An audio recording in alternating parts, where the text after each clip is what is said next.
Com a mão, handball, basquetebol, voleibol, futebol, com os pés, com as pernas, com a cabeça. Vamos, Deco vai fazer o golo, atira, golo! Isto é o Sport Lisboa Benfica, não é o PAOK de Salónica. Riquelme, solo por él en este gol. Señoras y señores, Riquelme a los 20. Só sou na PlayStation. A PlayStation eu consigo resolver isto.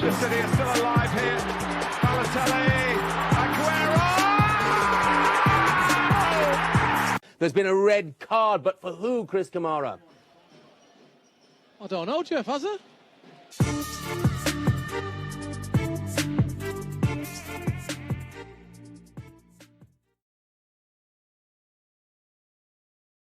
Vamos a isto. Bem-vindos e bem-vindas a mais um episódio do Segundo Poste, ao episódio 4 da temporada 4. Antes de mais, muito obrigado a toda a gente que tem mandado mensagem, seja para dar opiniões sobre os temas que temos tratado, como feedback. As interações são sempre positivas e, portanto, nós só temos que agradecer por isso. 2 disclaimers importantes para este episódio. O primeiro é que o Maia não está aqui connosco, está a gozar as suas mais do que merecidas férias longe de Portugal, e portanto não vai estar neste episódio nem no próximo. E o segundo disclaimer é que estamos a gravar excepcionalmente ao domingo de manhã, por uma questão de agendas, neste caso até a minha, e portanto não vamos apanhar todos os jogos da Liga Portuguesa, nem da Segunda Liga, porque muitos desses jogos ainda se vão realizar. Nem da Liga Turca. Nem da Liga Turca. Vais acabar por não falar da derrota do Mourinho contra o Rizespor. Mas já perdeu? Não perdeu. Por isso é que... Não sabemos. Mas fico contente por estares atento. Lá está, isto faz parte do fenómeno José Mourinho, percebes? Tu sabes o horário do jogo do Fenerbahçe, isso é positivo. Claro, estava a estradinha no Flash Score, estava a estradinha no Fenerbahçe. Aliás, no outro dia até nos mandaram um comentário porque só falámos do Mourinho no final do episódio e o guarda fez questão de falar já a arrancar. Dito isto, estão comigo então Rita da Silva Vieira, Pedro Azevedo, Pedro Guarda. Estamos aqui os 4. Como é que vocês estão? Está tudo bem em Portugal? Está. Podia estar melhor, ali com os problemas telecomunicacionais. Guarda, como é que isso está? Estou bastante contactável. Está tudo em ordem, felizmente. Muito vamos bem, Azevedo. E vamos vendo. Sei que foste à Reboleira com o Maia na semana passada e acho que podemos começar por aí. Foste ver o Estrela da Amadora Famalicão e, portanto, conta-nos lá como é que foi essa experiência, o que é que viste, o que é que te impressionou, o que é que não te impressionou. Lá fomos no final de tarde de segunda-feira, eu e o Maia, ver o Estrela Famalicão. Tínhamos sido lançado o repto, esse desafio, por um espectador nosso no episódio anterior, e nós lá resolvemos ir. Foi uma viagem curta para nós, que moramos em Lisboa, e portanto também é bom aproveitar para ver estes jogos, e há vários jogos nesta Primeira Liga na região de Lisboa, não é só no Minho e no Grande Porto. E então fomos, e eu vou já começar, Samit, com os poucos aspectos negativos desta experiência que eu já tinha tido na Reboleira, no estádio José Gomes. Primeiro, a bilheteira não é a bilheteira da Primeira Liga. Mas isto não é exclusivo da Reboleira, atenção, já fui felizmente à maioria dos estádios de Primeira Liga em Portugal, e de facto há condições que não se coadunam com aquilo que deve ser uma Primeira Liga profissional, avançada, como a Liga quer defender, e portanto há uma série de condições que têm que ser criadas para proporcionar uma experiência melhor aos adeptos, e eu reparei nisto, e o Maia reparámos, à nossa frente na fila, estavam 2 rapazes, e já mandar-lhes um abraço, que nos cumprimentaram, e ao Maia, que costumam ouvir o podcast e que cumprimentaram-nos nesse sentido, e estava um grupo de estrangeiros, de malta da nossa idade, que devem estar a passar férias em Lisboa e quiseram ir ver um jogo de futebol. E a confusão que ia naquelas cabeças, coitados, pela aquela bilheteira, e pela forma como as bancadas estavam organizadas. Eu vou-vos dar um exemplo, que é o segundo aspecto negativo. A bilheteira era muito pequena, nós até tínhamos dúvida se podíamos pagar com o multibanco ou se tínhamos que levantar dinheiro. Portanto, isto não havia informação nenhuma, não havia informação do preço dos bilhetes cá fora, só quando fomos pagar é que soubemos. Quer dizer, havia na internet, nas redes sociais, mas não ali à frente. Quando comprámos o bilhete, o nosso bilhete era portanto, para quem está a ver na televisão, fomos para a bancada oposta aos bancos de suplentes. O nosso bilhete era para a bancada o setor em baixo. Aquilo tem 2 setores, um em baixo e um em cima. Nessa bancada, chegamos ao nosso setor de baixo e um polícia vira-se para nós e diz: malta, esta bancada está cheia, tem que ir para cima. E o nosso bilhete, aquilo é nominal, portanto estava tudo, supostamente íamos para a nossa cadeira, mas nada disso. Fomos para cima, depois outra confusão lá em cima também. Pronto, ou seja, não havia lugares marcados, comprares para baixo é igual a comprares para cima. Tinhas uma casa de banho e uma porta para toda uma bancada. Se calhar não estavam a contar com tanta gente para um Estrela Famalicão, que foi um espetáculo muito agradável, e isso sim. E deixa-me dizer-te o aspecto 3-0 para o Famalicão, já agora. 3-0 para o Famalicão, que comprovou, e já comprovou esta jornada também, a bela equipa que tem, o bom treinador que tem, e, acima de tudo, um bom espetáculo que, proporcionado pelas bancadas. Estavam 71% ou 72% de ocupação do estádio, o que é ótimo para uma segunda-feira à noite para um Estrela Famalicão. Sim. Quem nos dera a nós que todos os nossos jogos da Liga fossem assim. A claque do Estrela, a Magia Tricolor, os Fama Boys encheram o seu setor lá em cima. Portanto, um espetáculo brutal nesse aspecto, que nós, infelizmente, não estamos habituados a ver na Liga Portuguesa sem ser em certo tipo de estádios. Portanto, nesse aspecto, muito bom, muita cor, muito cântico nas bancadas, muita emoção. E depois isso transmite-se, essa energia transmite-se para os jogadores. O Estrela efetivamente não conseguiu fazer face a este Famalicão fortíssimo, e aqui deixa-me dar-vos este dado. Este dado não, isto é uma opinião. Ver o Zaidu Yusuf e o Gustavo Sá ao vivo, com detalhe, portanto, sem estar a acompanhar só a bola e ver os posicionamentos deles com e sem bola, é de facto muito interessante. Toda a equipa do Famalicão neste caso, mas estes dois em particular, o Gustavo Sá faz o que quer com a bola, progride com ela, pega nela a galga metros e ninguém o agarra, vai num para um tranquilamente, vira ao jogo, qualidade de passe longo espetacular. Portanto, ele faz muito com bola. O Zaidu Yusuf impressionou-me ainda mais, porque o homem é de facto um polvo no meio campo, sem bola. Ele está sempre bem Deixa-me só dizer posicionado. que o Zaidu Yusuf, aparentemente, houve já uma proposta do Nápoles e que foi recusada pelo Famalicão. Não sei se me podes confirmar, Rita, mas acho que é isto.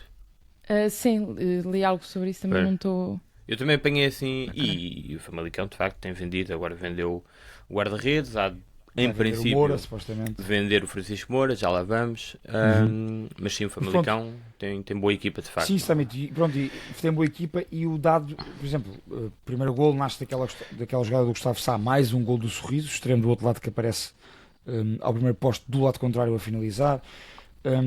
O Zaidu impressionou mesmo. A dupla de centrais, o Mia e o Derraz, mais uma excelente exibição. Eles são de facto, a equipa toda faz sentido. Eu não sei se não, tenho a certeza que ficaram a perder na baliza, porque eu gostava muito do Luís Júnior, belíssimo guarda-redes que foi para o Villarreal. Vamos ver como é que o Zlobin agarra. Ontem, por exemplo, fez uma bela exibição contra o Boa Vista. No jogo da Reboleira não teve trabalho para se mostrar nesse sentido. E, último detalhe, o Armando Evangelista tem um belíssimo plantel à disposição. Um treinador que vai ao banco a ganhar 1-0, vai ao banco buscar o Gil Dias e o Mário Gonzalez que entra e marca. De facto está tudo dito sobre esta equipa do Famalicão, mas overall acho que foi um bom jogo de Liga Portuguesa, e infelizmente uma representação que normalmente não acontece nas bancadas e no campo. Sim, e o Famalicão, entretanto, isto é o melhor arranque do clube na Primeira Liga, 3 jogos, 3 vitórias, ainda não sofreu nenhum golo, já ganhou o Benfica, já ganhou o Estrela da Amadora, e ontem, no sábado, ganhou ao Boa Vista, um grande golo do Sá. E Guarda, não sei se querem acrescentar alguma coisa sobre esta experiência do Azevedo. Dizer só, desculpa Guarda, que houve adeptos do Famalicão que fizeram, nós assinalámos isso no Twitter, nas nossas redes sociais, que fizeram 700 km uma segunda-feira à noite, porque assumindo que muitos deles são de Famalicão e não de Lisboa, é uma viagem dura e correu bem, mereceram ganhar o jogo e foi uma bonita festa no final. Sobre a viagem a curta viagem neste caso do Maia e do Azevedo à Amadora, só queria perguntar, essa questão do não haver lugar para o sítio onde vocês compraram o bilhete, mas o bilhete tinha o mesmo valor ou era o mesmo preço? O mesmo preço para a bancada toda. Okay. E tu tens lá a porta tal, setor tal, sim, fila tal, lugar tal. Mas isso okay. não conta para nada na Reboleira, pelos vistos. Sim, ok. Eu já sabia disso, mas desta vez comprovei. Certo, mais uma vez. Mas quando foste lá era sempre para o setor visitante, que acaba sempre ser uma rebaldaria. E não, primeiro é uma rebaldaria. E eu até admito que em jogos contra grandes, como há mais gente e está o estádio cheio, isso aconteça. Eu acho mesmo que não esperavam que tivesse tanta gente neste jogo. Por ser uma segunda-feira à noite e por ser imagina, isso exige que haja um segurança, não é o polícia que vai andar a sentar pessoas, percebes? Claro. Isso exige que haja um segurança ou quem seja a tratar desse assunto e obviamente que não há não há investimento para isso, portanto não... Quer dizer, o polícia vê aquilo cheio e manda-te embora, pronto, é isso. Eu só para... É um ponto que eu bato sempre e nós no segundo posto sempre nos batemos ao longo dos anos sobre isto, que é nós temos que proporcionar, e já agora nós temos que proporcionar boas condições para os adeptos, obviamente, e na maioria dos estádios da Liga Portuguesa, e eu volto a repetir, já fui a quase todos, não estão criadas as condições. Tu és um homem muito viajado pelo futebol português. Mas exato, neste caso um country trotter, mas as condições não estão, na maioria dos estádios não há as mínimas condições de conforto e de qualidade de acessos para os adeptos, e também não há, em muitos destes estádios, grandes condições para os jornalistas fazerem os seus trabalhos. Eu também reparei nisso. Estão ali todos encafuados, quase num setor, parece um setor visitante, mas na central do lado dos bancos. Aquela cobertura, se chove aquilo, os jornalistas apanham com chuva em cima do material, a malta da rádio e da televisão. Já experienciei. Já experienciaste, Rita, pronto. Na Reboleira, sim. E eu volto a dizer isto, se isto fosse um problema da Reboleira, pronto, resolvia-se, mas é um problema da maioria dos estádios em Portugal, e isso é grave. Mas foi um bom espetáculo, no geral. Foi, em termos de futebol foi. E gente no estádio, isso é positivo, apesar de tudo, o Estrela da Amadora tem um estádio porreiro em termos ali é bom, é ali no... É um estádio bonito, na minha opinião. Dentro da cidade. E é diferente. E portanto fica também... Fica de qualquer das formas o resumo da tua experiência do Maia. Posto isto, vamos ao Porto Rio Ave, 2-0. Mais uma derrota do Rio Ave.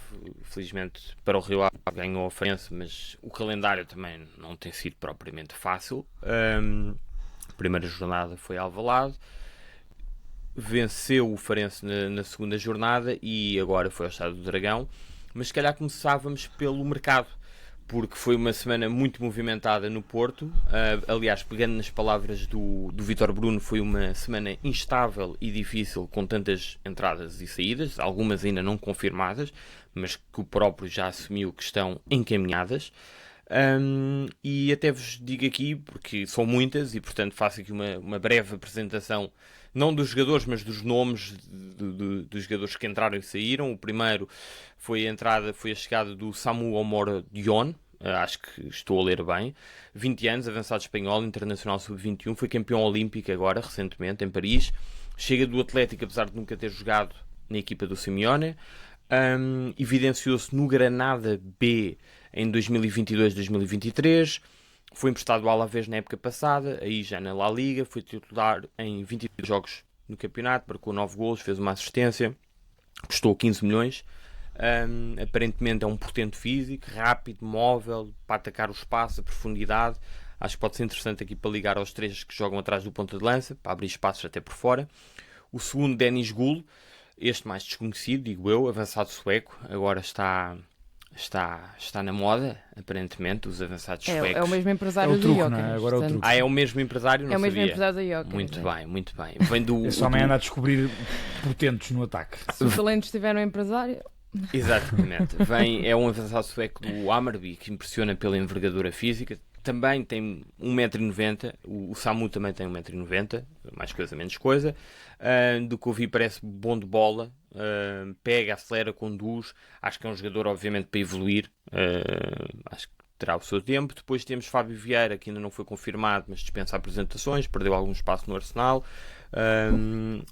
Depois ainda Francisco Moura, lá está, lateral esquerdo, um dos bons laterais esquerdos do Famalicão. Do Famalicão não, peço desculpa, da Liga e do Famalicão também. Não surpreende, mas apesar de tudo foi titular ontem frente ao Boa Vista. Eu comentava somente com o Maia na Reboleira, a vermos lá o jogo, comentava com ele, olha, falávamos do Braga nesse aspecto, não estávamos a falar do Porto, porque havendo Vendel eu não pensei nisso. Mas comentava com o Maia, assim, olha, o Moura podia perfeitamente voltar ao Braga, que o Braga anda já com o Adriano Marinho e o Moura é bem melhor. Melhor lateral. Pronto, portanto, comentávamos sobre o Moura também. já jogou no Sporting Braga também. Sim. Aliás, foi formado no Braga. É do Braga. E em termos de saídas, David Carmo para o Olympiacos, também acho que não foi confirmado, mas são 12 milhões, está praticamente certo. Para o Forest, Para o Forest? Ou seja, ele é vendido para o Forest, emprestado ao Olympiacos. Para ser emprestado ao Olympiacos, por causa do Maia. Mas depois há de vir para o Rio Ave. Ok. Bem visto. Completa a volta. Não estava a par, mas quer dizer, estamos aqui a falar. Está tudo em casa, digamos assim. Não há dinheiro de um lado, vai-se buscar do outro. E Francisco Conceição para as Juventus por empréstimo, Tony Martínez para o Alavés. Não estão confirmadas, mas são estas as movimentações. Não estão todas confirmadas, só as dos dois pontas de lança, pelo menos à hora que estamos a gravar. Começo por ti, Rita, quem destacarias e como é que explicas este secretismo que hoje em dia é muito difícil de existir, logo porque temos um Fabrício Romano e outras pessoas que estão muito envolvidas nestas transferências através dos empresários, às vezes, dos próprios clubes, etc. Mas a verdade é que o Porto... é só especialistas. Diz? Chegas ao Twitter é só especialistas. Também especialistas, exatamente. Chamados fontanários. Os fontanários, mas a verdade é que ninguém apanhou, pelo menos a do SAMU, e a verdade é que o Porto, apesar de todas as dificuldades, está-se a mexer no mercado. Rita? Sim. O Porto, acho que, para já, num dia o Porto parece que quis resolver todos os seus problemas. Isto foi tudo mais ou menos no mesmo dia. Eu estava no jornal na altura e estava a pensar como é que isto vai caber tudo nas páginas que tínhamos para o Porto, porque isto era muita coisa a acontecer no mesmo dia. E o SAMU foi anunciado, era meia-noite, praticamente. Quando o Atlético e o Porto anunciaram a contratação. Portanto, há aqui é um negócio caricato em termos de valores, não é? Porque o Porto compra o passe SAMU, são 15 milhões por 50% do passe, e depois o Porto para o ano pode comprar mais 15% por 5 milhões e no ano seguinte mais 15% por 5 milhões. Acho que é um negócio até parecido com o do Sporting com o Pote. Quando o Sporting comprou o Pote ao nessa questão das trans e de ficar já tudo muito definido o que é que o Porto pode comprar. Acho que impressionou não só porque o SAMU tinha sido dado praticamente, não é fontanário, portanto, mas pelo Fabrício Romano tinha-o dado praticamente como fechado no Chelsea no início do mês até, e portanto, e depois aquilo não se o Chelsea se calhar tinha muitos outros contratos para adiantar e esqueceu-se do SAMU e portanto acabou por vir para o Porto. Melhor para o SAMU. O quê? Melhor para o SAMU. Sim, e assim carne para canhão no Chelsea, no Porto provavelmente vai ter muito mais oportunidades. Claramente. Estou a pensar. Vamos chamar SAMU, isto parece agora ao Maia. Vamos chamar SAMU ou ao Morodion? Eu acho melhor. Não, eu gostei do rap da Rita. SAMU, porque estamos a dizer o SAMU do Vitória de Guimarães. Pois é. Fica só esta nota. Temos que pensar melhor sobre isto. Ele depois vai dizer como é que... Eu não sei como é que ele tem na camisola, por acaso. Não reparei ontem. Frente, número 9 do Porto agora. Mas sim, desculpa, Rita. E portanto, acho que para um clube que estava com algumas dificuldades e eram sabidas em contratar, foi uma contratação muito surpreendente pelo nome, não por aquilo que ele já fez, efetivamente, mas por aquilo que se espera do jogador.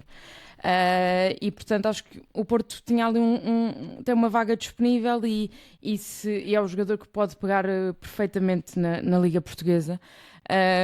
E portanto estou muito expectante, é o nome que mais me impressiona, isso e obviamente o regresso do Fábio Vieira, acho que é muito bem jogado pela parte do Porto, porque é um jogador e nós o ano passado que acompanhámos bastante a Premier League sabemos que não tem espaço na equipa do Arsenal, nesta equipa do Arsenal com a qualidade que a equipa do Arsenal tem nesta altura, o Fábio Vieira não tem qualquer tipo de espaço e portanto para o Porto é sempre aqueles regressos, bons regressos e que pode garantir aqui mais uma opção para o Vítor Bruno que começa a completar agora um plantel já com alguma...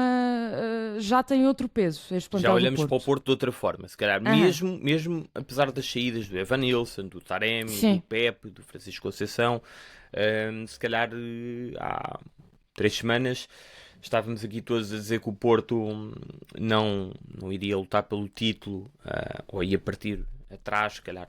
Que era uma continuar a incógnita, partir. não é? Que era- Sim, mas a verdade é que o Porto mexe-se no mercado, começa a época com uma vitória na Supertaça, 3 jogos, 3 vitórias no campeonato, e já agora em relação ao Fábio Vieira, antes de passar para ti, Guarda, de facto o ano passado nós no Premier Eleven, eu lembro-me de dizer que achava que o Fábio Vieira iria ter algum espaço, tendo em conta a época anterior, em que aparecia muitas vezes na Liga Europa, lembro-me do jogo frente ao Sporting, por exemplo, mas a verdade é que, tendo em conta que o Arsenal tem Rice, Jorginho, que pode jogar um bocadinho mais à frente, tem Odegaard, claro, tem Havertz, que pode jogar um bocadinho atrás, tem Trossard, que pode jogar no meio, é natural que o Fábio Vieira tenha perdido esse espaço, sendo que o Fábio Vieira tem uma vantagem, é que pode fazer várias posições neste Porto.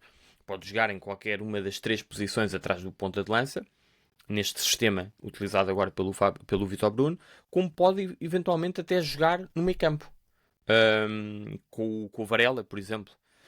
Guarda, quem é que destacarias, mas acima de tudo, estas movimentações do Porto, o que é que te dizem? Nós, tal como já tínhamos falado, a equipa do Porto em termos de coletivo estava a funcionar, mas em termos de individualidades não metia muito medo a ninguém. E agora com estas contratações há outro peso, tal como dissemos. Corrigiram a parte do ponta de lança, o sueco que eu não conheço, e acho que ninguém pode dizer com muita propriedade que o conhece. E já sabem, temos aqui o cão, portanto, há assim um Umas pequeno patinhas. mas acho que depois no Coisas programa que- fica limpo.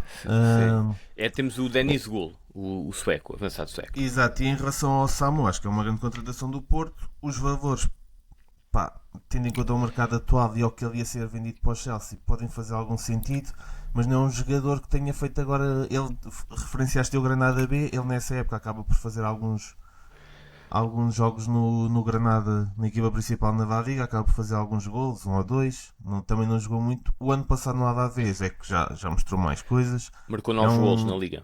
É um jogador alto, fisicamente é muito potente, leva a bola para a frente, não é daqueles gajos que fica parado na área só, apesar da envergadura dele, vai buscar jogo e leva a equipa para a frente. Pode dar coisas muito interessantes a este Porto. Em relação ao Moura, vamos ver se vai ser confirmado, também é uma adição para mim, é para ser titular no Porto, não tenho grandes dúvidas. Ele sai do Braga, como vocês chamaram, porque teve aquela lesão, ele teve uma lesão gravíssima, acho que foi no Estádio da Luz inclusivamente, num jogo onde já tinha marcado um gol. E ele nessa altura estava a fazer muitos minutos no Braga, tanto a lateral como um bocadinho mais à frente, depois acaba por sair assim, num negócio um bocado surpreendente, a meu ver. Ele sai logo em definitivo para o Sai Famalicão. logo em definitivo para o Famalicão, tenho essa ideia, sem ter a certeza, mas tenho essa ideia. E agora acaba por se afirmar, porque tem talento para isso, acho que é um salto natural também que ele dá para o Porto. E o Fábio Vieira dispensa apresentações. Fiquei muito surpreendido desse negócio ter acontecido, não estava à espera que o Fábio Vieira saísse para rodar numa equipa qualquer de Inglaterra, ou mesmo de Espanha, não sei, de um campeonato um passo acima de Portugal. Mas acaba por voltar ao Porto, acho que é interessante para ele, voltar a uma cidade que é dele, um clube que é o dele, e dá muitas opções ao Porto, para ser titular, obviamente. Neste momento não sei para o lugar de quem, porque o Ivan Reim está numa forma muito boa. O Nico vai ter que ser puxado para trás, provavelmente, e salta ao Vasco Sousa, deve ser por aí, porque o PP também não vai sair, e depois há o Gavena jogar a lateral. Nós fomos a ver, criticávamos as individualidades do Porto, mas as coisas compuseram-se, e neste momento até há um excesso, entre aspas, de qualidade. Portanto, vamos ver.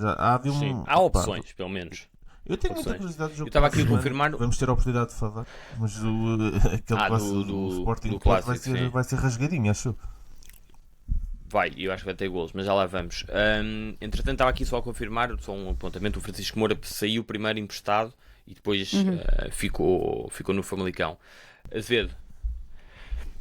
Olha, Avança. eu acho que é a confirmação daquilo que eu e tu, Samit, dissemos nas últimas 2 semanas em relação ao posicionamento do Nico Gonzalez. Visionários. Com esse tal excesso de talento que o Porto tem, nos 3 homens que jogam atrás do putativo ponta de lança, Eu acho que o Nico Gonzalez vai ter que descer para não. O Galeno já teve que descer para a ala esquerda, para a outra esquerda. Lateral, O Nico sim. Gonzalez vai ter que descer para o meio campo, para a dupla com o Alan Varela, para poderes integrar, imagino eu, Ivan Reimer, PP e Fábio Vieira. Ou então, como tu Sim. disseste, o Fábio Vieira numa posição mais de organizador e, portanto, jogar ele nessa dupla com o Alan Varela e o Nico Gonzalez manter-se ali, porque de facto está com muita chegada à área e com golo, como o próprio Nico admitiu na flash após este jogo. Mas eu acho este Samu Orodion é um jogador interessante, não é qualquer jogador que faz dos 19 para os 20 anos 8 golos em época de estreia no futebol Sim, acho que são 9. de La Liga. 9 e golos. uma assistência. Pronto. E portanto, no Alavés, para onde vai o Tony Martínez, não deixa de ser engraçado. Portanto, isto não se faz por acaso. Ele notabilizou-se depois nos Jogos Olímpicos, exatamente, e andou naquela. Esteve quase a ir para a roda viva que é o Chelsea. Felizmente para ele não foi e veio para o Porto, onde vai crescer muito mais como jogador. Mas eu não acho que tenho ele no dúvida Chelsea teria minutos, Azevedo. Não ia jogar tanto como no Porto. No Porto vai ser indiscutível, acho eu. Mas acho que no Chelsea acabava por também fazer alguns. Não, a questão é, alguns a gols. questão é que o Chelsea está à procura do. Ou seja, se fosse agora com o Jackson, eventualmente poderia ter, mas o que se, Mas o que vem se ao diz Osimhen, não é? Ou fala-se. Osimhen. fala-se do Osimhen e portanto aí sim, sim, sim. perderia algum Sim. espaço. Ia ser Mas complicado. eu acho, ou seja, deixa-me só dizer, em relação ao Samu, eu acho que até pode ser mesmo interessante, porque o Porto tem 3 jogadores, tendo em conta as características do jogador de profundidade, de Potente. arrancar no espaço, de procurar esse espaço, mesmo por fora, porque o Porto tem 3 jogadores atrás muito por dentro, não tem nenhum extremo. É verdade, Sami. Essa largura é dada pelo Galeno e pelo lateral direito, pelo Martim, exato. pelo Martínez. neste Ou, caso, ou sim. seja, o João Mário se jogar também faz o mesmo. Portanto, Sim. isso que tu falas é de facto interessante sobre esta equipa do Porto e eu reparei nisso quando estava a ver o jogo agora do Porto Rio Ave, quer dizer, já reparei antes, mas ontem, para termos aqui presente, foi muito notório. Esses homens que jogam todos atrás da ponta de lança, todos eles, quando a bola está do lado contrário, eles entram todos dentro da área para finalizar. O Sim. Porto, quando há cruzamentos para a área do Porto, seja o Galeno, seja o Martim, estão 4 jogadores do Porto, normalmente, dentro da área para finalizar. E isso tem acrescentado esse poder ofensivo do Porto, e eu acho que isso é importante, tendo alas como o Porto tem, tendo jogadores que tecnicamente são super evoluídos a jogar atrás do ponta-lança, como o Ivan Reimer, como o PP, vem aí Fábio Vieira, e um médio com as características do Nico Gonzalez, o Porto ganha poder de fogo. E tendo uma referência como o Samu Orodion, isso acho que vai ser mais interessante ainda para o Porto conseguir ter variabilidade, porque o Porto está a fazer isto sem um ponta-lança fixo, o Namazo não é esse jogador, e tendo um jogador potente que também vai dar trabalho na profundidade às equipas contrárias, que vai prender centrais, que vai abrir espaços para esses colegas que vêm de trás. Acho que o Vítor Bruno ganha aqui uma opção muito interessante. Eu não, sobre o Denis Gul, não tenho propriedade nenhuma para falar, mas pelas características e pelo que já ouvi, também é esse tipo de ponta de lança potente, que ganha bem o espaço nas costas, que consegue acelerar sem bola para receber. Ele conduz bem, daquilo que eu vi, de pequenos vídeos no YouTube, é um jogador que pega na bola e consegue transportar a bola, nesse aspecto até algo parecido, isto é sempre vale o que vale. Sim, com o Gyökeres, porque já agora fazemos as comparações, claro. De facto é forte, mas para fechar o mercado, aqui um pequeno quiz. Na semana passada o Fábio Cardoso saiu para os Emirados Árabes, para o Al Ain, e pergunto-vos quem é que é o treinador do Al Ain, e dou-vos uma pista, naturalmente, porque imagino que não acompanhem o campeonato. É uma lenda do futebol argentino, ponta de lança, avançado. Pedro sabe. Já sei. Mas eu... Ele mostra esta lá e eu sabia. Ok, mas a minha pista Ele é... o JJ o ano passado. Eliminou o JJ o ano passado. Eliminou o Jorge Jesus no ano passado, é Ok, verdade. muito bem. A minha pista já agora, mas depois podem dizer... Olha, mais a um minha avançado pista... do Chelsea. Exatamente. A minha pista tem o apelido de um médio português que joga na Turquia, no Başakşehir, que jogou no Fenerbahçe, e portanto o Azevedo acertou na semana passada, portanto dou esta ao guarda. Guarda, se quiseres É o Hernán arriscar. Crespo. Exatamente, Hernando Crespo. Muito bem. Em relação ao jogo já agora do Porto Rio Ave, foi uma vitória relativamente tranquila. Do Porto, houve aqui a questão do PP, foi titular pela meia esquerda, portanto saiu em relação ao jogo nos Açores, saiu o Navarro, e o Namaz subiu, agora Navarro e Namaz, estava-me aqui a confundir. O Namaz Sei que ele se chama Danny Loader também. Que é Exatamente. Foi para o meio novamente e, portanto, chegou o PP pela esquerda. Já agora, Rio Ave foi para esquecer. Eu acho que nem chegou a entrar no jogo. Tudo aconteceu, é verdade. 23 segundos sofre o primeiro golo e tem uma expulsão do Patrick William antes do intervalo. Depois do próprio Luís Freires ter feito 3 substituições. Só aqui 2 notas. Eu acho que tem sido de facto um calendário difícil para o Rio Ave, mas há questões que o Luís Freire tem de resolver. O Rio Ave precisava claramente de um lateral esquerdo, não tem jogadores que desequilibrem por fora. Agora chegou o Omar Richards, olha, também do Nottingham e do Olympiacos. Também é dessa roda, sim. Que também jogou no Bayern de Munique, aliás jogou frente ao Benfica há uns anos na Champions League, portanto é um lateral esquerdo, vamos ver. E ele tem que acertar esta questão dos interiores. Tiago Moraes, o Kiko Bondoso, o Olinho, jogador que veio do Dortmund, o próprio João Graça, que é mais médio. Ele ontem trocou a meio da primeira parte esses interiores, mas é perceber quem joga onde e como é que vão combinar com o Clayton. Acho que essa é a grande questão do Rio Ave, mas sim, tem sido um calendário difícil. Avançamos para o Benfica Estrela da Amadora. No Benfica, 3 alterações: Otamendi por António Silva, Cockchu por João Mário e Carreras por Best. No Estrela, Léo Cordeiro por Kellyan no meio campo e Nani por Kikas. Mas sei, Rita, que querias assinalar um momento que aconteceu antes do jogo. Estiveste no Estádio da Luz a trabalhar, se não me engano, e portanto, bola para ti. Sim, foi um momento antes ainda de começar o jogo. Acho que vale a pena. Temos falado sobre esta questão da proximidade dos clubes aos adeptos e das iniciativas. E ontem o Benfica decidiu não é homenagear, é apoiar um jovem que perdeu a família numa explosão que houve numa casa em Vila Nova de Mil Fontes. O jovem está ele próprio com queimaduras e, portanto, foi um momento muito emocionante porque passaram o vídeo dele, pelos vistos esteve durante a semana no Seixal, teve a jogar setas com o Otamendi, teve a jogar a bola com alguns dos jogadores, e depois entrou no relvado na altura em que os jogadores estavam a sair do aquecimento e os jogadores foram todos cumprimentá-lo, e o estádio levantou-se todo para aplaudir o jovem, o Francisco, de forma muito espontânea, e foi um momento muito bonito e muito emocionante. Eu confesso que me emocionei. Eu estava a trabalhar, mas acho que vale a pena referir também esses momentos, porque faz parte também dos clubes. Não é só ter as fundações para ter as fundações, mas é efetivamente efetivar este tipo de ações e aquilo que se pode fazer, estas pequenas coisas. E portanto não sei que seguimento é que o Benfica vai dar de apoio a esta criança. Calculo que algum, e portanto acho que é importante referir também isso aqui. Sim, essa responsabilidade é sempre importante, principalmente nos clubes grandes. Fica esse apontamento. Em relação ao jogo, o Benfica ganhou com um golo de Cockchu na primeira parte.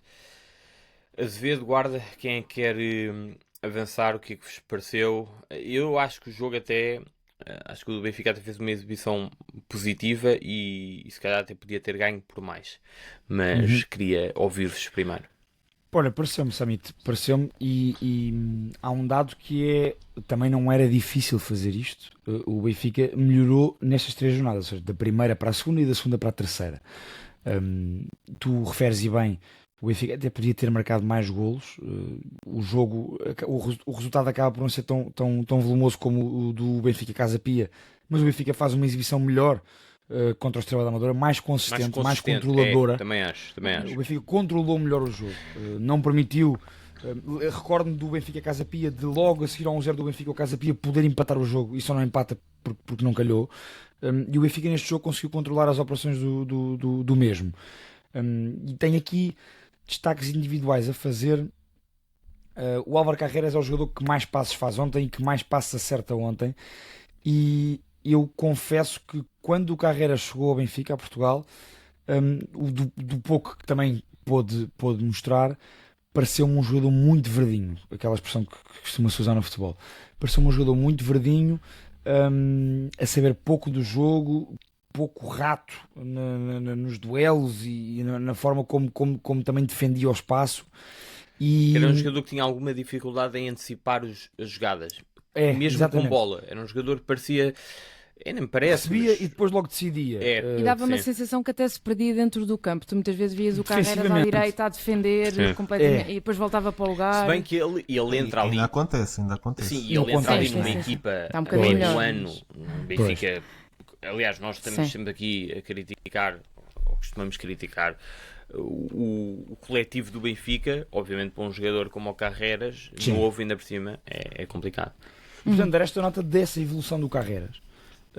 Eu acho que o Carreras a jogar como jogou ontem, o Besta, quando voltar de lesão, vai ter que penar muito para poder tirar o lugar ao Carreras outra vez, porque ele deu ali uns detalhes ontem muito interessantes na construção do Benfica. O Carreras tem qualidade técnica de recepção de passe, até de drible, de pegar na bola e entrar por dentro, que, salva as devidas comparações, faz lembrar um bocadinho o papel que o Grimaldo assumia na construção do Benfica e na criação de perigo no último terço para o Benfica. O Carreras ontem apareceu por 3-4 vezes à entrada da área do Estrela para rematar ou para fazer o último passe. E, portanto, essas semelhanças, claramente o Roger Schmidt deve estar a tentar pegar no Carreras e tentar fazer um bocadinho daquilo que o Grimaldo lhe dava, que dava-lhe muito, não só na construção na primeira fase, como depois na criação do perigo. E, portanto, esse destaque ao Carreras acho que é justíssimo. E depois, obviamente, referir o Coxo, que ontem deambulou pelas três posições, principalmente pela esquerda e pela direita, do ataque do Benfica. Mas o detalhe para mim que fez a diferença é que ele teve liberdade, foi-lhe dada a liberdade para ele ir buscar a bola onde ele quisesse. E muitas vezes, na primeira parte, o Coxo estava à esquerda, onde marcou o golo, num movimento muito interessante do Pavlidis e também do Carreras no início da jogada. E o Coxo teve essa liberdade para ir buscar a bola onde ele quisesse, porque é um jogador que precisa ter bola, obviamente. Ele está sempre à procura de assumir o jogo. E, portanto, dar esses destaques principais, acrescentando aquilo que vocês disseram no início, que é essa consistência que se notou um bocadinho mais ontem no Benfica. Guarda, desculpa, já lá vou. Não, em relação ao que o Zé disse, não há muito a acrescentar. O Carreras tem evoluído, para mim continua verdinho para o que se pede um lateral esquerdo titular do Benfica. Eu acho que o Schmidt é capaz, se chegar ao regresso da lesão do Best, pode aproveitar como o Carreras é tão verdinho, pode meter o Best à frente dele em jogos mais apertados. Pode acontecer, porque Sim. o Best, eu também não conhecia grande coisa, mas segundo consta na Alemanha até jogava mais à frente. Portanto pode haver aí essa variação, pode acontecer, não sei. Eu acho que ele tem evoluído sim, continua a ser verdinho, continua a vir muito para o meio disparatadamente, mas a coisa está bem melhor do que quando ele chegou. Coxo foi o melhor jogo dele no Benfica, não me lembro de um jogo onde ele tenha sido tão importante, acho eu. E o gajo estava com vontade, que é uma coisa que falta muitas vezes. Notava-se que ele estava com vontade, chateava-se e divididas, foi aos duelos. Para um jogador que já esteve tão dentro tão fora, já teve aqueles problemas disciplinares com o próprio treinador, acho que mostrou outra mentalidade que pode ser muito importante neste Benfica. De resto, acho que o pessoal que criticou esta exibição tem alguma razão na medida em que os últimos 10 minutos o Benfica com 0 já podia estar outro resultado e as bancadas do Estádio da Luz nessas alturas tremem sempre um bocadinho. E depois há outra questão. Não, e depois há outra questão, é que se o Benfica tivesse com aquele resultado, ele tivesse a fazer estas exibições das goleadas por 1-0 com o Sporting e com o Porto menos acutivantes como estão, principalmente o Sporting, a coisa era capaz de estar diferente, o ambiente era capaz de estar diferente. Sendo assim, especialmente vendo o Sporting empatar 5-0 e 6-1 todas as jornadas, acho que o pessoal trema ali um bocadinho, o que é legítimo, porque efetivamente o Sporting está um patamar acima e o Porto não acredito que esteja num patamar acima, mas tem mostrado resultados que efetivamente o Benfica já acabou por ter um deslize na primeira jornada de campeonato e já está a correr atrás. Portanto, e em semana antes de clássico. Portanto, era importante que o Benfica tivesse ganho. Precisamente. Mas resumindo, acho que foi uma vitória justa do Benfica, com alguma insegurança no final, mas também não é motivo, pá, como não foi motivo para matarem o João Mário o ano passado, desculpa, foi No o ano último passado jogo. Sim, foi o ano passado, mas que passou para esta época. Sim. Acho que o pessoal está super impaciente com tudo e isso depois leva tudo por tabela. João Mário que está em vias de sair. Sim, Foi assumido ontem pelo próprio Schmidt. Como Schmidt, disse sim. Roger Schmidt. Duas notas muito rápidas também em relação ao jogo, dois destaques também individuais. O Pedro falou e bem do Carreras, eu gostava de assinalar também o Bá, que ontem fez um jogo. Acho que o Bá está. Não sei se está a sentir o peso de que eventualmente o Benfica vai contratar um lateral ou não, porque isso também é um capítulo que ainda vamos ver, mas o Bá está... defensivamente também não foi o jogo que ele teve que trabalhar mais e é nestes jogos que ele aparece melhor porque está mais solto. Liberta-se mais, apareceu uma série de vezes a cruzar, às vezes não, acho que lhe falta depois definir melhor o cruzamento em algumas situações. Esse também é o problema do Benfica, que chegou muito à frente, mas chegou poucas vezes à baliza. Portanto, o jogo passou-se muito no último terço do campo, mas com pouco perigo efetivo para a baliza. E destacar rapidamente o Pavlidis, que não está a marcar golos, mas efetivamente faz um trabalho extraordinário na procura do jogo, Sem dúvida, trabalha a muito. jogar de costas para a baliza, e depois às vezes o que falta é que o Pavlidis está a fazer coisas e depois falta alguém na área para finalizar. Dá-me a impressão que se calhar o Marcos Leonardo poderia jogar mais vezes nesse apoio ao Pavlidis, ou até ontem o Di Maria entra no apoio ao Pavlidis depois ao Arthur Cabral, e porque o Di Maria ontem entra para o meio e não para uma das alas, e é algo que se poderia explorar mais, porque dá-me a impressão que o Pavlidis está a fazer demasiadas coisas e depois falta o golo, porque não está no sítio para marcar. E rapidamente era só essas duas notas. E é mal servido. É mal Sim, servido. Muitos Quando está, cruzamentos é mal servido. mal feitos, muitos. Falta ali um bocadinho de critério. O próprio Prestiani faz muita coisa, mas tem 19 anos, não é? Ainda se precipita muito, é verdade. Sim. Ontem sim, notou-se sim, isso logo na primeira parte. Vocês já assinalaram basicamente tudo aquilo que eu tinha aqui também. Acho que foi uma exibição positiva, de facto. Como disse, um jogador que não destacaram, mas que eu queria destacar, o Barreiro. Esteve muito mais solto, envolveu-se muito mais no ataque e isso foi positivo. Eu acho que, obviamente, que se critica ou que se tem algumas dúvidas em relação a este meio campo do Benfica, porque falta eventualmente um construtor de jogo, eventualmente um Coxo ali naquela posição, mas a verdade é que o Barreira é este jogador, é um box-to-box, é um jogador que vai à frente, vai atrás, e ontem esteve claramente mais solto. Foi positivo também o Schmidt não o ter tirado e ter tirado o Florentino quando o Renato Sanches entrou. Já agora falar do Renato Sanches, acho que não está em condições físicas para jogar, o que ontem foi um risco muito grande aquele que o Schmidt correu, porque o Benfica estava a ganhar 1-0 e o Estrela da Amadora, obviamente sabendo que era só marcar um gol, foi crescendo um bocado no jogo e o Renato Sanches claramente não estava com o ritmo adequado para este nível. Desequilibrou bastante, sim. Bastante. O Otamendi por António Silva também significa, ou seja, houve aqui algumas boas notícias para os benfiquistas. Significa que o Tomás Araújo aparentemente tem um lugar mais ou menos garantido nesta primeira fase da época. E é um jogador que dá muito à equipa porque tem uma capacidade de passe, uma inteligência e uma velocidade, atenção. Exatamente, era Que isso é também que eu ia dizer, porque depois nas costas. porque ele depois não descompensa atrás, não é só um jogador importante com bola, é um jogador que também está sempre concentrado, rápido, como o guarda estava a dizer. E pegando aqui nas coisas que na análise feita mais pelo Azevedo e também pela Rita, porque também falou dos laterais, eu acho que o Benfica ontem teve uma coisa que não tem tido nos jogos anteriores e na época anterior, mas falando mais nesta época, que foi a liberdade desses três jogadores que estavam atrás do ponta de lança, do Prestiani, do Oshnes e do Coxu. Não só a liberdade, mas a disponibilidade dos jogadores. O Coxu, eu disse que teve mais liberdade, mas ele também procurou, tal como o guarda estava a dizer, ele quis muito aparecer em todo lado. E os laterais deram muita largura. O Carreras faz uma grande exibição. Eu também já critiquei algumas vezes o Carreras, mas de facto faz a melhor exibição que eu acho eu que me lembro de ver dele no Já chegou a Benfica, Portugal, posso estar enganado, mas uma das melhores exibições pelo menos.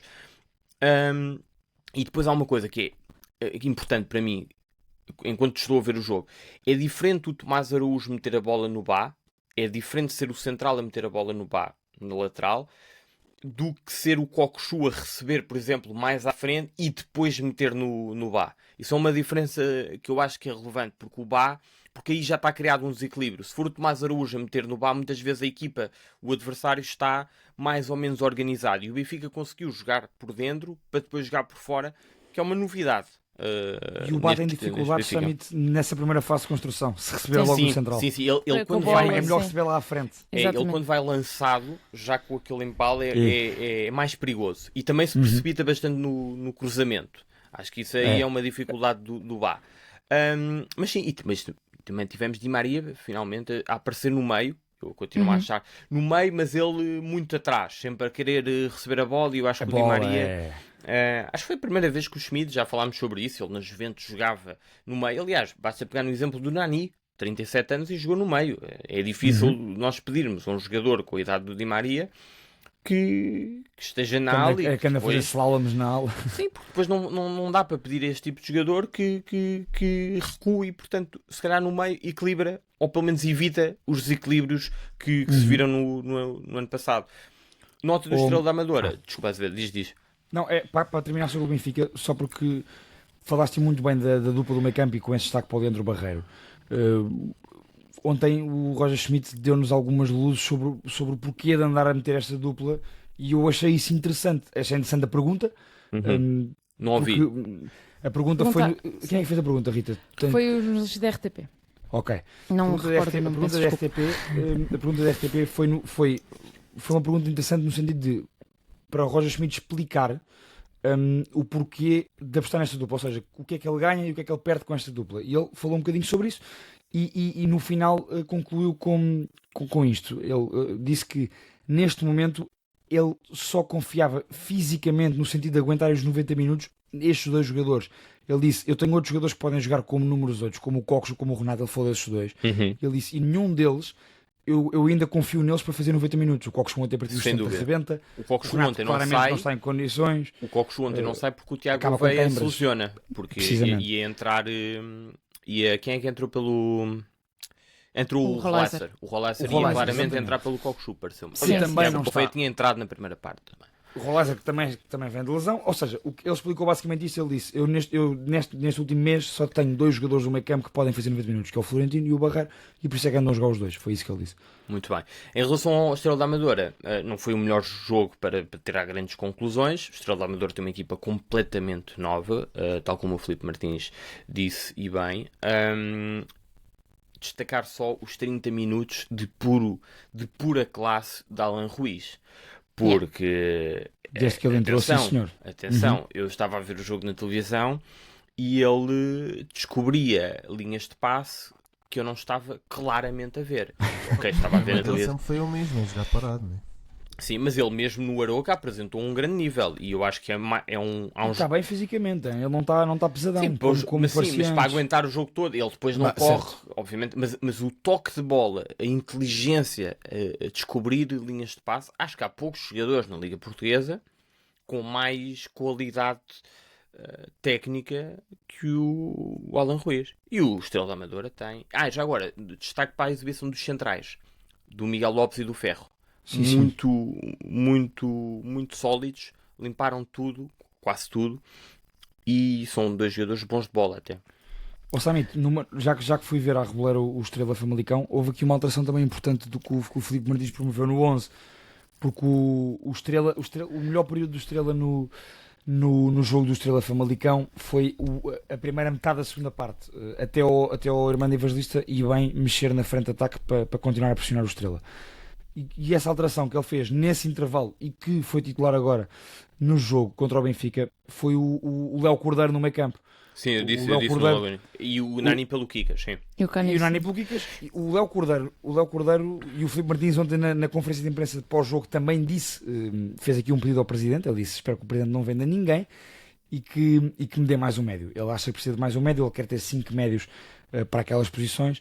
Mas eu acho que o Léo Cordeiro é o médio mais rotativo do Estrela. Ele entra ao intervalo, frente ao Entra ao Famalicão. intervalo contra o Famalicão, precisamente. O Estrela tem ali um período de 15 minutos bons. Acho que o Estrela apresentou-se a um bom nível no Estádio da Luz, na minha opinião. Foi uma equipa competitiva. Não O Estrela conseguiu criar tem muito plantel perigo. para fazer uma época tranquila. Eu também acho. E o Filipe Martins, como tu disseste bem, referiu essa questão de serem jogadores que têm que se habituar às dinâmicas dele, têm que criar uma ligação entre eles, entre os jogadores, e portanto vai levar tempo, mas eu acho que tem qualidade. O que é que te pareceu para o André conseguir fazer uma boa Luís? época. Que já estava Olha, no Estrela o ano passado e que vem do Flamengo, não sei se conheces o jogador. O André Luís, eu e o Maia Reparem reparámos. na satisfação, eu não fazia ideia, mas Os calculei. olhinhos até brilharam. Sim. É engraçado porque a tua pergunta, eu e o Maia falámos muito sobre ele durante o jogo, lá quando estávamos na bancada da Reboleira. O André Luís, mal comparado, não me levei a mal esta comparação, por estilo, pela forma como corre e como pega na bola, faz lembrar o Luís Henrique, que jogou no Betis de Sevilha, que agora está no Botafogo, formado no Fluminense.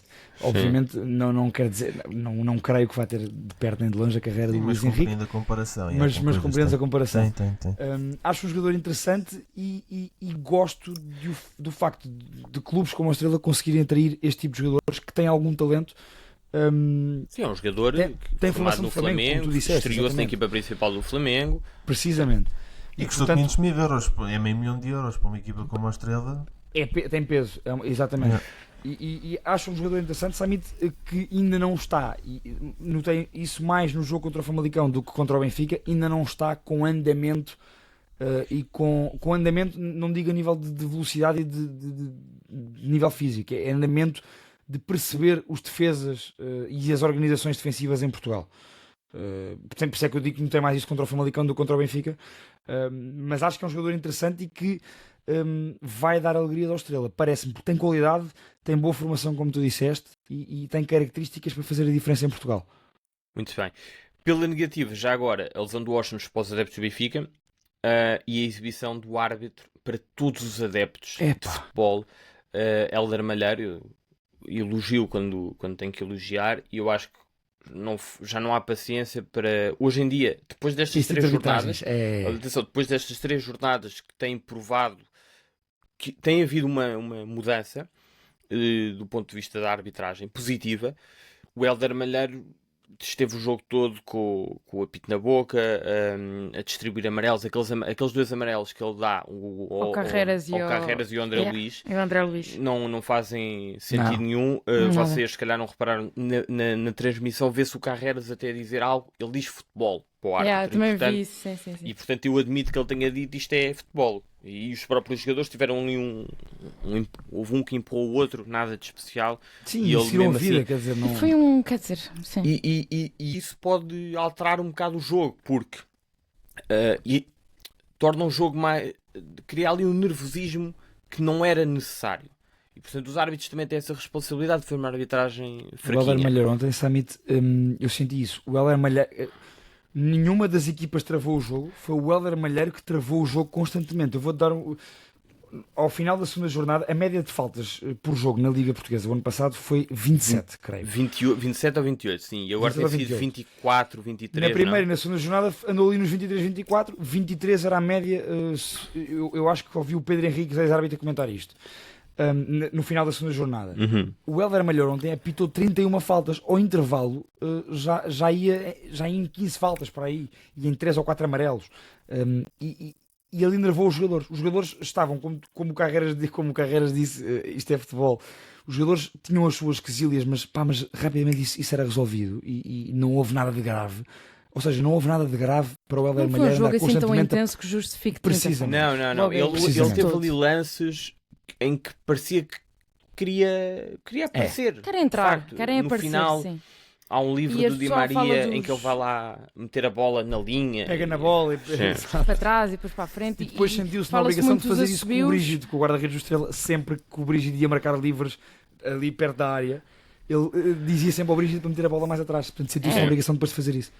E acabou muito assobiado, falou-se muito dos assobios na Luz, mas grande parte deles foi Foi para... Malheiro. Pois, também Foi, parece. foi porque saiu ao mesmo tempo que o Schmidt e que a equipa, portanto, Sim. aquilo foi conjunto.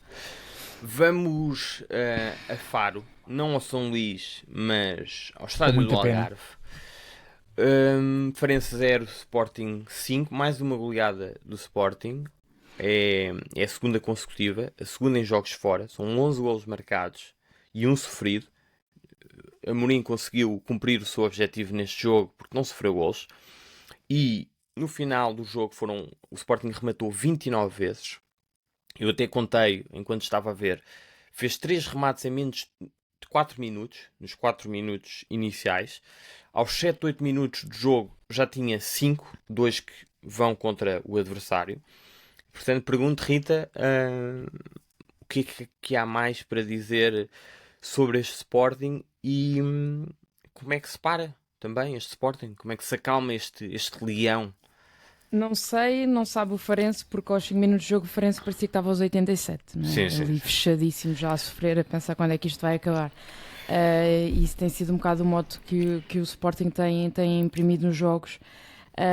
E depois é ver a disponibilidade que a equipa tem ao longo de todo o jogo, mesmo a ganhar 5-0. Há um lance que andou a correr aí no Twitter do Trincão aos 80 e tal minutos. Com 5-0 já. Sim, a rever recuperar, ou pelo menos a tentar ver recuperar uma bola a correr o campo inteiro. E o Sporting...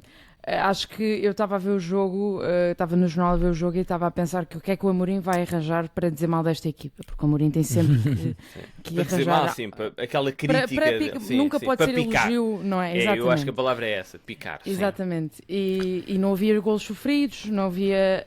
e portanto, não sei, acho que iria dizer que era preciso marcar mais. O Sporting está com uma capacidade, nós falámos disto no último jogo, mas é o que é e mantém-se, é uma capacidade ofensiva notável. Aquilo que falávamos em relação, por exemplo, ao Benfica, de que faltavam pessoas na área, o Sporting não falta opções de passe, de remate, de finalização, toda a gente faz tudo e, acima de tudo, no final do jogo, não sei quem é que do Farense vai falar, o jogador que vai falar... Foi o Marco Matias, exatamente, obrigada. Que diz que estavam a jogar contra uma equipa que se joga de olhos fechados. E é verdade. Claramente. É isso que acontece. E não é o primeiro a dizer. São já vários adversários, jogadores, treinadores que dizem isso. Exatamente. E é isso que o Sporting continua a mostrar. Vamos ver o que é que vai acontecer para a semana. Mas isso também é de treinador, não é? Claro. É muito de Amorim que consegue fazer com que tudo aquilo... E depois acho que há um ponto muito importante. Nós falámos do Trincão já a semana passada, mas o facto do Trincão estar a começar a época ao nível que está faz com que não haja um ponto menos forte em toda a equipa, que era o que acontecia durante o início do ano passado. O Trincão não estava no seu melhor. Até o Edwards, que tem andado todo... Quer dizer, que tem entrado mal, efetivamente, entrou muito bem e faz aquele gol, não é? Que é uma pena. Há jogadores como o Edwards que me irritam profundamente, porque são jogadores que se tivessem 2 dedos, não é de testa, mas se tivessem cabeça, poderiam ser jogadores extraordinários e que andam sempre ali no quase. E, portanto, o Sporting é muito isto. Continuo a achar que o Kovacevic é o jogador que menos dá ao Sporting neste momento. Não teve muito trabalho, mas parece que sempre quando a bola chega àquilo nunca vai nunca vai com muita confiança, e acho que o Ruben Amorim pode pensar em... Vamos ver o que é que acontece no Clássico. Ainda não tem feito muito... Este jogo não deu para mostrar muita coisa, mas eu acho que o Franco Israel está pronto para entrar e para ver... Gostava de ver como é que a equipa lida com o Franco Israel na baliza. Eu acho que foi impressionante o ritmo com que o Sporting entrou neste jogo. Na semana passada eu tinha dito que tinham sido duas partes distintas do Nacional Sporting. O Sporting ganhou 6-1, mas a primeira parte até foi bastante equilibrada. Não posso dizer o mesmo em relação a este jogo. O Sporting entrou para matar. E o que também impressiona bastante é a velocidade, ou que impressiona neste jogo, a velocidade na circulação. É tudo feito a 1-2 toques. Tudo muito rápido. O jogador que tem a bola passa rápido, o jogador que vai receber posiciona-se rapidamente também. A variabilidade, já falámos várias vezes, toda a gente fala sobre isso neste momento, é evidente para qualquer pessoa. A variabilidade das opções, de opções para sair a jogar, que o Sporting neste momento tem, é eu acho difícil neste momento individualizar, também pegando aqui um bocado naquilo que estavas a dizer, Rita, e porque é difícil individualizar numa equipa que joga tão bem. Podemos falar de facto no guarda-redes, num pormenor ali, num pormenor aqui, Sim, mas quer dizer. é bom sinal para É o harmónico, Sporting. a equipa é harmónica. Eu acho que Exatamente, o que parece acontece neste Sporting é que eles fisicamente apareceram muito à frente da concorrência. muito. Pá, eu acho que eles há um E isso trabalho nota-se físico na ali que foi muito bem recuperação de feito. bola. O Sporting entra para recuperar logo a bola. E a forma como entram no jogo, o Sporting marca sempre cedo, até aos 20 minutos eles marcam um gol. Quando não marcam cedo, se eles sofrem, como o Amorim detesta, como qualquer treinador detesta sofrer, eles marcam logo a seguir, porque eles têm a capacidade de cair logo em cima. Portanto, não há ali nenhuma quebra. É muito cedo na época, mas pá, também não é normal uma equipa aparecer tão bem, tão cedo. Porque Olha, eles fisicamente estão a voar mesmo. Também é uma Posso equipa que muito- tem muita confiança. Também está muito confiante. Isso, Sim, lá está. nota-se. A confiança cria-se com a equipa a jogar bem, com ideias de jogo, com os jogadores a soltarem-se e depois uma equipa confiante lá está a guarda. Sofre um golo, chega lá à frente e faz. Pronto. É Gostei muito basicamente também isto. de ver o Bragança. Tínhamos esquecido de falar dele. Muito mais envolvido também no ataque. Aliás, o Sporting a certa altura jogou com uma linha de 6 à frente, Sim. com os dois Exato. extremos, Bragança, Pote, Trincão e Gyökeres. Para termos uma noção do feito, o Sporting leva 17 gols no início de temporada em 4 jogos, portanto, contando com a Supertaça, 17 gols marcados. E isto não tem só tem paralelo com a última equipa a ter um registro semelhante em Portugal foi o Benfica do Jimmy Hagan na época 72-73, com 18 gols nos primeiros 3 jogos do campeonato, e antes disso tinha sido em 51, época 51-52, o Sporting, neste caso, liderado pelo inglês Randolph Galloway. Creio que isto é a época dos 5 violinos, uma época, ou seja, época temporal, neste caso, Sim. não época desportiva. E esse Sporting também nas primeiras 3 jornadas tinha 17 gols marcados. Neste caso, não é nas primeiras 3 jornadas, é 3 jornadas mais Supertaça, mas este registro impressionante do Sporting, Um goleador. futebol completamente diferente, em que a num futebol diferença, completamente a diferença neste momento entre as equipas à partida Precisamente. é menor e as equipas têm maneiras de observar o Sporting neste caso. Sim. E acho que essa superioridade física neste início de época, aliada à tal questão de com bola, aquela malta a jogar de olhos fechados, porque é que sai tudo ao primeiro toque ou a 1, 2 toques? Porque eu vou receber a bola, sei perfeitamente onde os meus colegas vão entrar ou em que espaço está o X e o Y.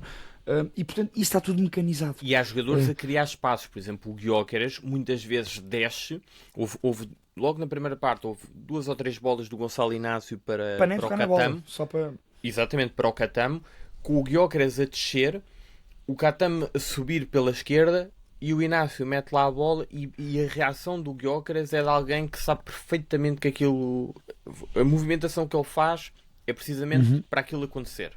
Ele não fica do género, tu não passaste a bola. Ele automaticamente acelera porque sabe que a bola já entrou. Portanto, estes movimentos, contra-movimentos, é tudo muito interessante no Sporting, de facto. E estão Muito bem treinados. desenhado. Exatamente. Vem tudo de casa, digamos assim. Está tudo muito bem desenhado. E depois é outra questão. Tem que ter jogadores que fazem isso, claro. porque sabem o que é que estão a fazer, não é um avançado qualquer.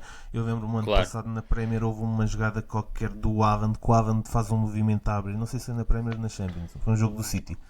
Epá, e metem-lhe a bola. E o gajo fica cego, porque aquele movimento não era para lhe meter Não a era bola, para ele, pois. era para abrir para o outro entrar. E pronto, e neste caso o Gyökeres é a mesma coisa, ele faz ali muita coisa sobre os intangíveis, não é gol, não é assistência, mas é para abrir para outros, não é? Por falar em Gyökeres, eficácia, não é? desculpa, continua. Sim. Não, é só para.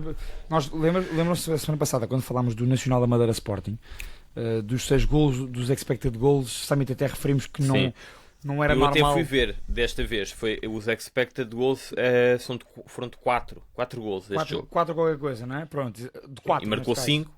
Marcou 5 e fez dos 20 e tal remates que fez o Sporting. 29. 9 foram. Portanto, 9 remates, 29 remates, 9 à baliza, 5 golos. Isto é uma taxa de eficácia brutal. Brutal. Sim. E 9 remates à baliza, fez 5 golos. Há remates que nem são contabilizados logo no início, nesses postes e que batem no adversário. Sporting antes do primeiro gol tem ali 2 remates bloqueados, um do Gyökeres e o outro do Pote, se não me engano, ou do Bragança. Do Bragança. Sim. Que são são oportunidades. São. Se a bola não bate no jogador, provavelmente entra na baliza. É que lança ou era golo ou era golo. É daqueles lances que... Sim. É uma grande bola já agora. Há 2 golos, quer dizer, há 3, depois há o do Edwards. Mas tirando esse do Edwards, que é uma jogada individual, é uma grande jogada do Edwards, um jogador com um potencial enorme, de facto. Há o primeiro golo, que é uma grande bola do Pedro Gonçalves para o Bragança. Aquela bola devia ter entrado, que era um grandíssimo golo. E o terceiro golo é uma bola, um passe muito rápido do Inácio. O Sporting recupera a bola, Daniel Bragança, e o Inácio de primeira mete no Gyökeres, que depois vai para cima do central do Farense. E aquilo até é assustador ver na repetição, porque não é justo, quase. Eu volto a dizer aqui, o Gonçalo Inácio, central esquerdino, como ele há poucos, na minha opinião, e com bola, lembro-me logo do Bastoni, do Inter. É a comparação que eu faço com o do Gonçalo Inácio logo. Quando esses passos do Gonçalo Inácio, pá, são impressionantes. Eu lembro do ano, não sei se foi o ano passado. Foi o ano passado. O ano passado em Vila do Conde, ou há 2 anos no final da época. Aquele passe espetacular do Gonçalo Inácio para o Cher mítico. O Sporting ganha em Vila do Conde. Foi há 2 anos. 1-0. Pá, um passe brutal. Ou seja, isto para dizer, isto é recorrente no Gonçalo Inácio. O Gonçalo Inácio, de facto, é um central que não me enche as medidas por completo, mas quase que me enche as medidas. É um grande central. O grande central, acho que neste momento também já está a lutar para ser titular na seleção, quer dizer, por cima agora o Pep. Sem o Pep, exatamente.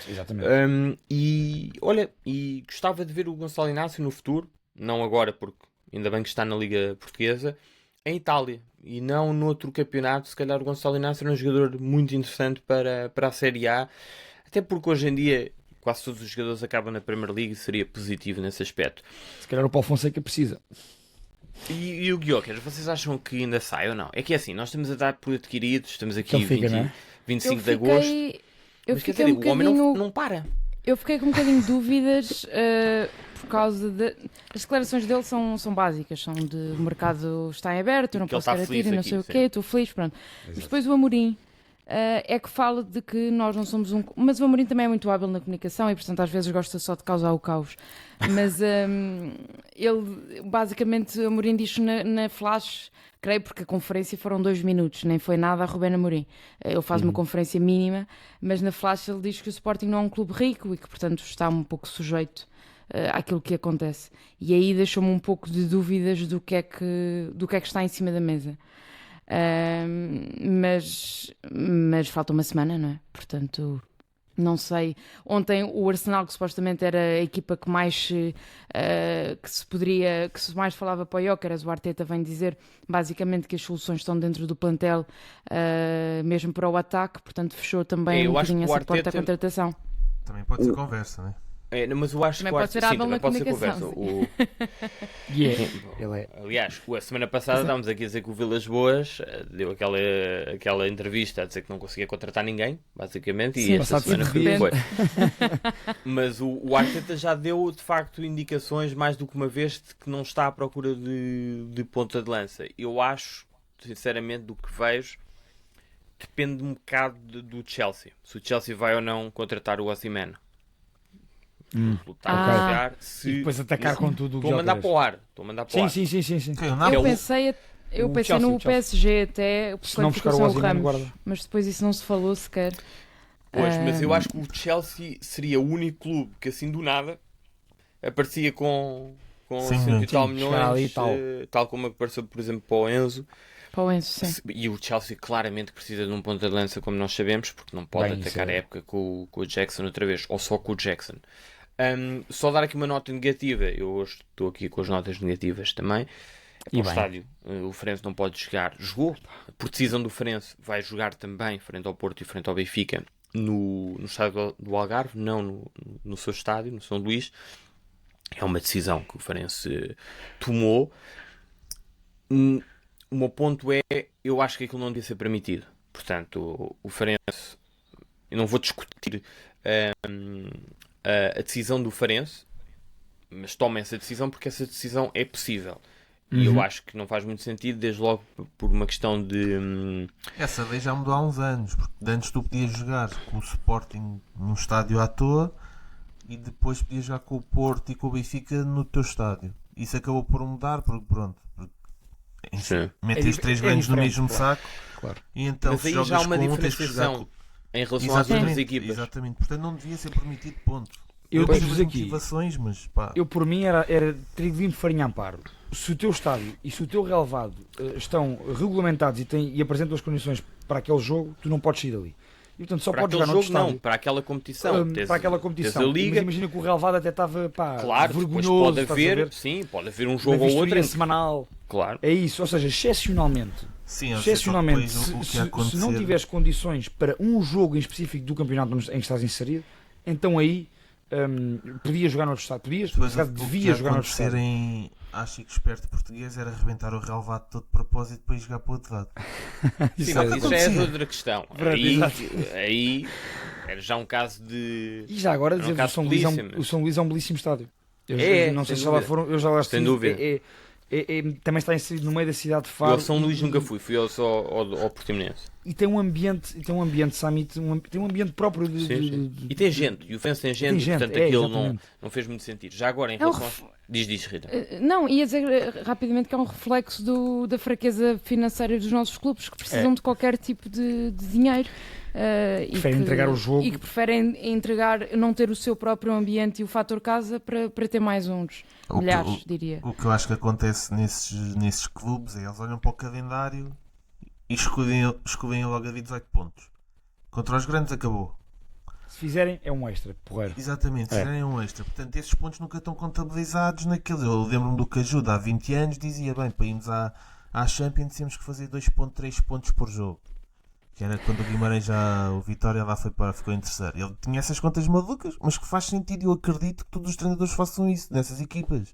Pá, preciso de ganhar não sei quantos pontos por jogo, ou aquela média macaca, para conseguir. E nesses jogos contra o Benfica, Sporting e Porto, está sempre contabilizado a 0. Portanto, se puderem meter mais dinheiro ao bolso, pá, é parvo. É. E os sócios do Farense não concordaram porque houve muitos protestos, tarjas, e houve muita malta que fez um boicote e que não foi este jogo, principalmente da claque do Farense, os Southside Boys. Sim, uma situação. mas eu estava aqui a pensar nisso que estavas a dizer, Guarda, e até queria confirmar como é que é o calendário do Farense frente aos grandes, porque eu percebo isso, mas repara, eles dão esses pontos, excluem esses pontos, mas imagina que isto também depende um bocado do calendário, porque se o Benfica for na penúltima jornada em Faro, eu não sei se o Farense quer excluir esses pontos de avanço. Na rasca, Sim, não é? sim, sim. E, portanto, ali à rasca e isto para também, se manter. Precisar de um empatezinho eu queria- ou de uma vitória. Olha, reparem, o Farense estava aqui a confirmar. O Farense joga com o Benfica em casa em novembro e queria confirmar agora ao Porto. Pois, joga na jornada 22. Ou seja, o que eu estou a tentar dizer é, até nisto é um bocado injusto, porque o Farense pode fazer isso que tu estás a dizer, Guarda, que é olhar para a tabela, para o calendário e pensar assim, se calhar há aqui estes 3 jogos, mas há outras equipas que vão jogar com o Benfica, ou com o Sporting, ou com o Porto, na penúltima jornada, e que se calhar já não faz muito sentido estarem a prescindir desses pontos. Eu acho que é injusto, mas percebo perfeitamente que seja isso que estás a dizer, Guarda, que é o Farense saiu o sorteio, bom, apanhamos o Sporting e o Benfica logo nos primeiros 2 meses, Tranquilo. o Porto na jornada, não é mesmo no final, e portanto... Outra coisa, já agora, fazendo esta ponte, tem a ver com o Casa Pia Santa Clara, que era um dos jogos que eu queria destacar, não pelo jogo, porque não foi um jogo nada especial. Aliás, Pois não, coitado não foi, não. do Maia que não está cá, quando o seu Santa Clara voltou às Brilha. vitórias, brilha. Voa. Mas não foi um jogo particularmente feliz, mas o Santa Clara, o Casa Pia continua lá a jogar em Rio Maior. Pá, aquilo é assustador, porque Uma tristeza. tiveram 1000 pessoas no estádio. O Casa Pia anda nisto com a casa às costas há 3 anos. Eu até fui tentar pesquisar, perceber o que é que se está a passar, qual é que é o ponto de situação do estádio Pinamanique, e aparentemente em fevereiro deste ano o projeto de arquitetura foi aprovado pela Câmara em unanimidade, mas este comunicado, não vou entrar por aqui, mas este comunicado é um bocado insólito, porque desde logo pela forma como é escrito, mas entretanto aqui em fevereiro o Casa Pia divulga essa aprovação e depois diz assim, há um parágrafo que diz assim: literalmente, estou a citar, depois há o pequeno problema a resolver pela direção do clube, que é arranjar financiamento para pagar a obra. Pois, como sabemos, se estivermos no Casa Pia de Lisboa, é porque não somos o que se pode o que se pode chamar, desculpem, gente abastada. Vamos ver como resolvemos a situação. Isto está escrito Pequeno mesmo no problema. comunicado. Pronto. E É o chamado logo se vê, não é? logo se vê, mas pelo menos há aqui uma frontalidade. Não escondem. Portanto, o Portanto, investidor é um pequeno investimento para a obra, é um pequeno problema. logo se vê. E agora, aparentemente, em julho, houve um parecer favorável da Câmara para a iniciação das obras do estádio Pinamanique. Eu não sei se essas Olha, eu obras... passo lá todos os dias, não se passa nada. Portanto, A não ser que já- estejam a fazer dentro, já estão a. Sim, não também sei. costumo Não, passar. acho que não. E acho que mesmo as obras ali são complicadas porque tem a bomba da Repsol É, Ali ao ao lado. lado Mas já a aparecer e é complicado. favorável. aquilo é horrível. Eu acho- já fui a Rio Maior 2 vezes e fui sempre em jogos contra grandes, fui contra o Benfica e contra o Sporting. São condições. A conferência de imprensa é feita num contentor, para vocês perceberem. Naqueles contentores provisórios. Não sabia disso. Não há condições de trabalho. Eu fui lá em agosto. O ano passado o Sporting, acho que o Sporting jogou logo no início da jornada do ano passado, Foi. no início do campeonato, e aquilo, os jornalistas estão numas caixas de vidro em que o sol bate e estão 47 graus dentro dessas redomas. Portanto, não há mínimas condições. Para os adeptos, o estádio é até giro. É um estádio amplo e que tem depois a pista Tartan exato. Olímpica. Olímpica, exato. Mas é completamente deslocado tudo, não é? O Casa E à Pia não noite, consegue Rita? ter jogos em casa. São 90 km, se não me engano. É absurdo, sim. Eu acho que houve agora um grupo de investidores que se propunha à construção de um novo estádio. Eu só vi isso na vertical, também não aprofundei porque isso é sempre o que é. Há uma Sim. notícia que falta investimento, há sempre um investidor que aparentemente- aparece interessado. Né? Já não falta nada do lado da Câmara. Portanto, agora... Pois, que era isso que o Casa Pia até durante muito tempo foi empurrando para o parecer da Câmara. Epá, Sim. quando o Casa Pia subiu até fiquei extremamente contente que era mais uma equipa aqui perto, que e o estádio é um estádio que precisava obviamente de obras, Eu já mas estive no podia ter feito estádio... alguma coisa. Aliás, nós Pinamanique. chegámos lá a ir no início do projeto, isto que é há 4, 5 anos, e aquilo estava tudo em obras. E Sim, porque eles eu fizeram- fui lá ver um Oh. Setúbal com o Casa Pia para a taça e o estádio estava. Pá, era O distrital. Casa Pia fez obras na altura, quando estava na segunda liga. Sim, e nessa altura, nesse jogo que eu estou a dizer, não estava. Foi um Vitória de Setúbal contra o Casa Pia que eu fui ver e pá, e aquele estádio era do Adem mesmo. Depois teve obras e o estádio ficou mais apresentável, sem condições para a Primeira Liga, até porque eles acabam as obras e apanhavam o Porto para a Taça da Liga. E eu não sei se chegaram a vir, mas se jogaram também é pá, uma questão de ver. Mas era assim meio uma situação assim meio estranha, porque já tinham tido obras, mas as obras eram insuficientes e via-se claramente num plano onde eles subissem, num cenário onde eles subissem, não ia ser aquele estádio. Eu acho que jogaram lá.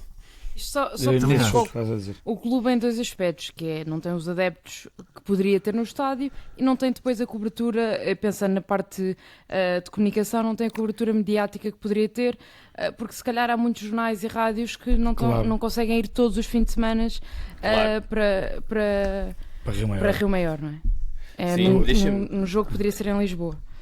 Deixem-me só mostrar-vos, só para vocês perceberem que isto é mesmo comunicado. Eu agora não estou aqui a conseguir. Estamos a ver. Já. Da Câmara. ver. Isto está no mesmo site do. Ah, não, da Câmara não, desculpa. É, da Câmara. Casa Pia. Estão a ler o Está a ver, comunicado, CML. certo? Muito bem. E depois diz aqui: admitindo que. Isto foi em fevereiro. Admitindo que a direção do clube consegue ultrapassar a questão do financiamento, então, em fins de maio, inícios de junho do presente ano, iremos arrasar. É o verbo, o atual estádio Pinamanique, a obra que resultou do enorme esforço de muitos casapianos que nos antecederam há cerca de 80 anos. Ou seja, isto não avançou nada neste momento. Mas eu acho um bocado a forma como este arrasar é muito comunicado bom. é escrito. Vamos arrasar é o verbo. É muito Mas bom. agora mais a sério, o Casa Pia obviamente que é um clube histórico, não tem assim tanta história na Primeira Liga, mas é um clube histórico no futebol português, é um clube centenário e portanto era bom que resolvesse esta situação. avançando, Olha, já agora em relação ao Em jogo, coisas. diz, Rita. Diz. Não fala O do jogo jogo, foi eu ia secante, falar é? de outro tema. Eu ia falar do O jogo. jogo, não, foi, era só dizer foi que o- secante. Não foi um jogo nada especial, o Santa Clara ganhou, Casa Pia tem um problema grave, Casa Pia não marcou ainda nenhum gol, 3 jogos, 3 derrotas, e Jogar com Estrela agora. e não queria assim tanto. Não queria nada. E Santa Clara é uma Falta um equipa Tomané claramente... ali no ataque. Pois, Tomané. Eu Aliás, estive atento ao Tomané.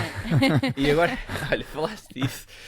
Só aqui um apontamento. Eu ontem estava a assistir ao jogo do Benfica frente ao Estrela da Amadora, e o Hélder Conduto, o narrador do jogo, disse que a certa altura falava do Alan Ruiz e disse Riquelme da Amadora. Riquelme da Amadora. Mais E eu que uma achei vez. que ele- Legitima mais a que uma tua vez. comparação.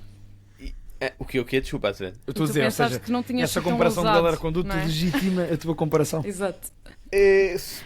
Quase ao contrário, porque eu olhei para aquilo Pois. e ri-me e pensei assim, pá, ousado, não é? Isto já é... E depois pensei, pá, tu na semana passada andavas aqui a falar do Soares e do E do Tomané. Tomané, portanto, depois senti-me um bocado, deixei Não, passar. mas fizeste bem.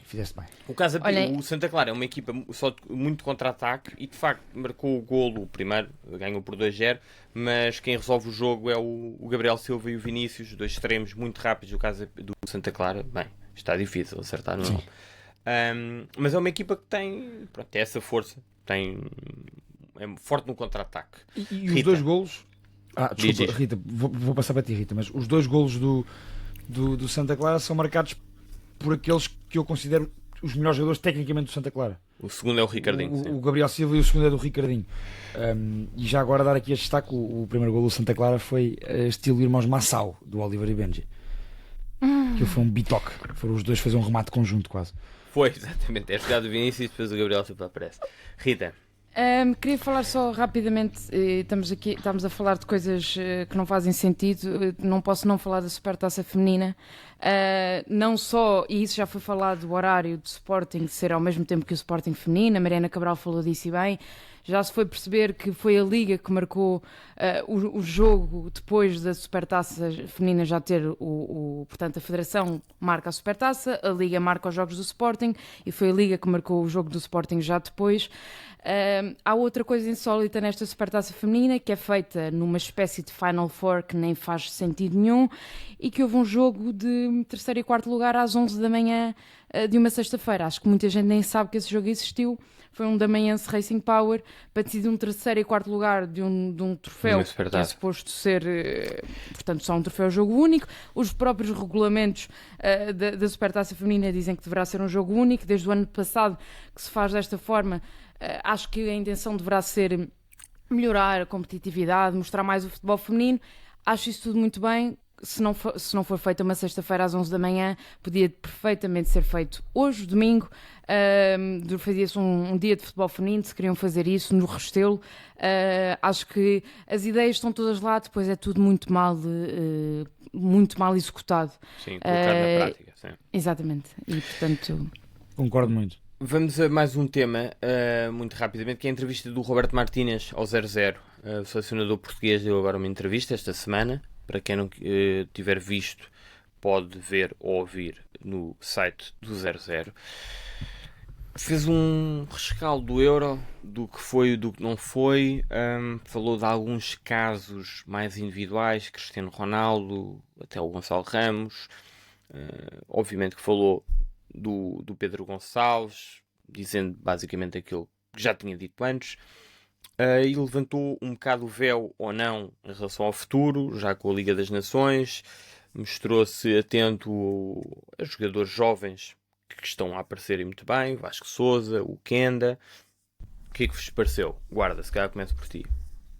Não, olha, eu só vi a entrevista há bocado, ainda bem que me lembraste, tínhamos isso pronto para falar hoje. Só que passou de entrevista, portanto tenho aqui mais ou menos fresca. Acho que há um excesso de proteção ao Cristiano Ronaldo, continua a haver. Há sempre uma tentativa exagerada de justificar porque é que o Cristiano Ronaldo aos 40 anos, 39, continua a ser uma aposta e só havia uma justificação sempre. Os jornalistas também vão ao encontro disso porque o Cristiano Ronaldo é o Cristiano Ronaldo e há sempre pano para mangas para falar sobre ele. Mas É sempre há um um tema, excesso não é? Continua a ser sempre um tema. É um fenómeno. Ainda há agora esta questão do canal do YouTube. Ele lançou o canal do YouTube, já tinha a placa pronta Sim. para apresentar. Pronto, isso é outros 500. Mas há sempre um excesso de proteção ao Cristiano Ronaldo, que efetivamente já não é o mesmo jogador que nós conhecemos. Está num patamar abaixo ao futebol europeu. Pronto, por mais que queiram escamotear isso. Fiquei contente dele falar em nomes que provavelmente em situação normal não seriam cogitados, nem que seja pelo clube onde jogam. Infelizmente é assim. Ele fala do Ricardo Mangas nessa entrevista. Não é Também. que eu acho que ele atualmente tem a nível de seleção, porque se calhar ainda não tem, mas é um jogador que está a aparecer muito bem neste início da época e faz sentido ser cogitado. Em relação ao Pote, não adiantou nada, disse o mesmo que já tinha dito, o tal estágio em março que ele não foi porque falhou por lesão e que tem muitos jogadores com muita qualidade para aquela posição. Portanto, eu acho que vai ser a mesma coisa. A próxima convocatória não vai trazer grandes surpresas. Vai andar ali à volta dos mesmos jogadores que já andava, com exceção do Pep, e se calhar vai entrar um Tomás Araújo, porque agora joga no lugar do António Silva, e ele também elogiou o Tomás Araújo nessa entrevista. Diz que trabalhou com ele na preparação para o Euro, na primeira semana, onde faltava uma série de jogadores, que o Tomás Araújo teve e que teve muito bem. Portanto, pode ser por aí uma surpresa ou outra, e faz sentido levar o Tomás Araújo, porque provavelmente não irá o António Silva. Quer dizer, mas não levantou muito o véu, esperava mais. Faltou Tenta ali algum justificar. sumo. Sim, na ele entrevista. fala bem do jogo com a França, os jornalistas também puxam por isso, que historicamente Portugal está sempre por baixo da França nos jogos, mete-se ali numa posição de inferioridade e que não aconteceu desta vez, que houve alguma infelicidade, mas em volta à questão Cristiano Ronaldo, continuamos na mesma e eu acho que vamos andar na mesma até o Ronaldo querer. Portanto, próximas convocatórias não espero grandes novidades. Sim, eu acho, dando já a minha opinião rapidamente, o princípio é bom, ainda bem que deu uma entrevista, é sempre positivo. Acho que faltou algum sumo na entrevista, porque ele falou do que falou, coisas sempre ali um bocado superficiais, pareceu-me. Lá está, concordo com o Guarda, tema Ronaldo. Hoje em dia as pessoas querem saber mais sobre outras coisas. E ele não te dá, a partir do momento em que ele disse eu tenho estatísticas que o comprovam e dados confidenciais. Sim. E quando o treinador vem com essa, faz-me lembrar o Ten Hag, bem, não estou a comparar o Roberto Martínez ao Ten Hag, Só na careca. Sim, mas dizer que eu tenho um mixed feelings em relação ao Roberto Martínez. Primeiro, é uma pessoa que está no futebol há muito tempo, é muito respeitada aqui em Inglaterra, por exemplo.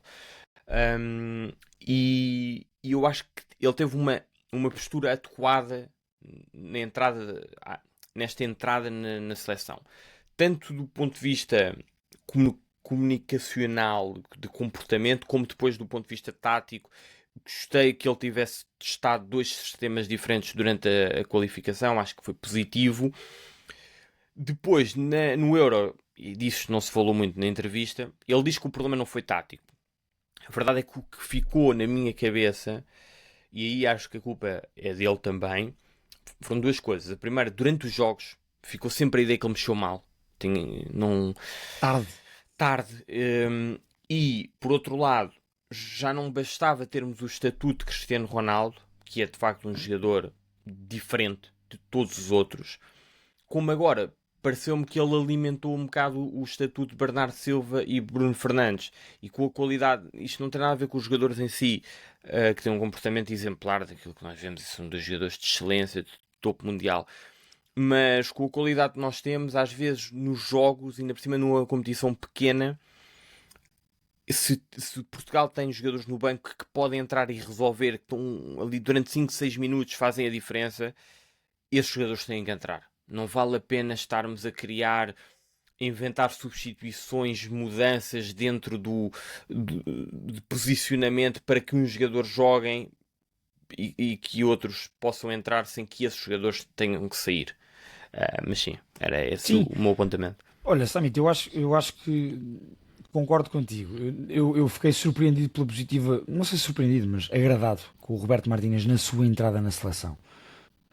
Pela forma como comunicou, como abriu a seleção, abriu, ou seja, a nós espectadores, como promoveu alterações táticas e como trouxe esse lado de preparação tática à nossa seleção, que era uma coisa que nós durante alguns anos não vimos tão vincadamente. Uhum. E E eu até gosto do Roberto Martínez nesse tipo de... na preparação estratégica para os jogos, na forma como tenta montar e mudar a equipa taticamente. Eu gosto disso, gosto dessa criatividade. Às vezes até em função do adversário. Precisamente. E portanto, o Roberto Martínez agrada-me nesse aspecto. Depois não me agrada, porque tanto no Euro, ao nível das suas escolhas e das suas flash interviews e conferências de imprensa, como nesta entrevista, o Roberto Martínez deixou-se levar pelos lugares comuns. Para aquilo que tenta fazer para o campo e na forma como está a falar agora. Está claramente comprometido com o poder do Cristiano Ronaldo na seleção, e portanto não sai dali, vai dar voltinhas para dizer aquilo. Parece-me ridículo. O Roberto Martínez vir dizer a questão dos dados comprovam, os números que eles têm comprovam que o Ronaldo foi bem gerido no Euro, quando está aos olhos de toda a gente no mundo inteiro que acompanhou o Euro, que isso não é verdade. E parece-me ridículo que depois venha com a ladainha da Arábia Saudita para defender o Ronaldo mais uma vez, e a escolha destes jogadores, que já se calhar mais alguns portugueses vão para lá, dizer que todos os jogadores têm um caminho diferente, ir para a Arábia não é um problema, é uma situação pessoal e temos a mesma informação de um jogador que atua nessa realidade em Portugal ou em Inglaterra. Ok, Roberto Martínez, se estivesse na Indonésia também terias essa informação, porque hoje em dia as estruturas dos principais clubes e das principais seleções coadunam-se para isso e estão preparadas para isso. O problema aqui não é a informação, é a competitividade que esses jogadores têm. Os jogadores treinam menos na Arábia Saudita, treinam menos dias por semana, têm mais folgas, os jogos são menos intensos, são menos competitivos. Portanto, estar a querer tapar o sol com a peneira, como o Roberto Martínez está a fazer, parece-me ridículo. E, portanto, eu não gostei no global desta entrevista, porque, mais uma vez, ele está a contrariar os sinais positivos que me deu a mim e que me entusiasmou no início, e está a deixar-se ir pelos lugares comuns.